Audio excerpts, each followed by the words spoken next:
Hey guys, Rome over at Striker Kings here. I'm just going to bring you a quick little guide on my control settings. Nothing fancy, nothing too special. Probably most of you know this already, but I'm just really giving you the optimum kind of settings you can use to get down the right targets. So we'll start off with target lock mode. I'm using auto lock. So what that means is you have to tap these specified buttons to obviously lock onto the hero or to lock onto the jungle minions. If you don't, you'll attack the nearest hero or minion in proximity, the closest one to you. On the attack mode, a lot of people go for the auto attack. Personally, I think that's really bad for target selection. You want to make sure you're picking out the right targets, being able to attack the tower without attacking the minions at the same time, if that makes sense. If you want to push a tower, we've all been in a situation where our attacks just seem to focus on the minions and we can't get any damage onto the tower. That's why I put the attack mode on minions and towers. And what that means is you manually need to tap this button at the top here to attack the tower.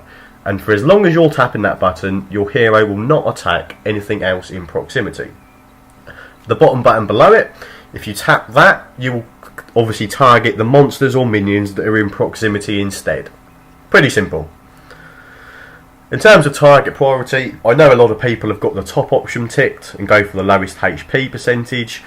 See, the thing is with that, you're kind of relying that it's the right enemy that has the lowest HP for you to attack.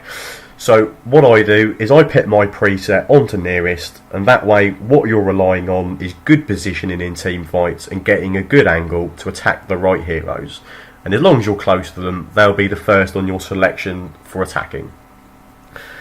Now, avatar lock-on mode. Probably the most underrated feature. I know a lot of people choose to hide the avatars, but I decide to show mine for available targets.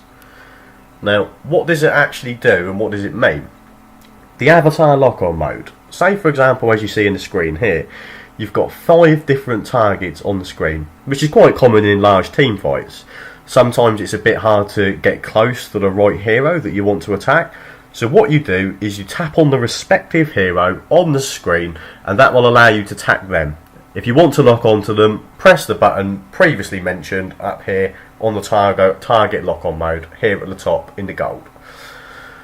What it will also do, say for example you're out of vision of an enemy, a jungler, an assassin perhaps, maybe they sneak into a bush. What it actually does is it shows you enemies that are in close proximity to you, even though you might not actually be able to see them. So it's a useful tool for staying safe as well. Now onto the ability targeting and ability cancellation, nothing too fancy. The ability wheel is default with a drag to cancel button. I've got the ability wheel sensitivity on the absolute maximum. You might want to practice with that a little bit so you're not missing your skill shots, but if you want the most, how do you put it, if you want the quickest reaction on your skill shots, get them timed just right so you're not wasting time, you want this scaled all the way up. And the ability wheel placement is centered on finger, which is suitable for swiping, so you can just swipe up on your abilities and they will happen instantly, as opposed to centered on the button, which is obviously recommended for beginners. But once you get a bit more experience with the game, you know, you'll get a little bit more in tune with your hero, in tune with your abilities, and you'll just know when to swipe and cast them, and it will really just help you close down those kills even quicker and get good trades in. So that's it for this. If it's picked anything useful up, don't forget to leave a follow. If you didn't really pick anything useful up, well, I hope you enjoyed it anyway, but this is just what I use. Take care, bye.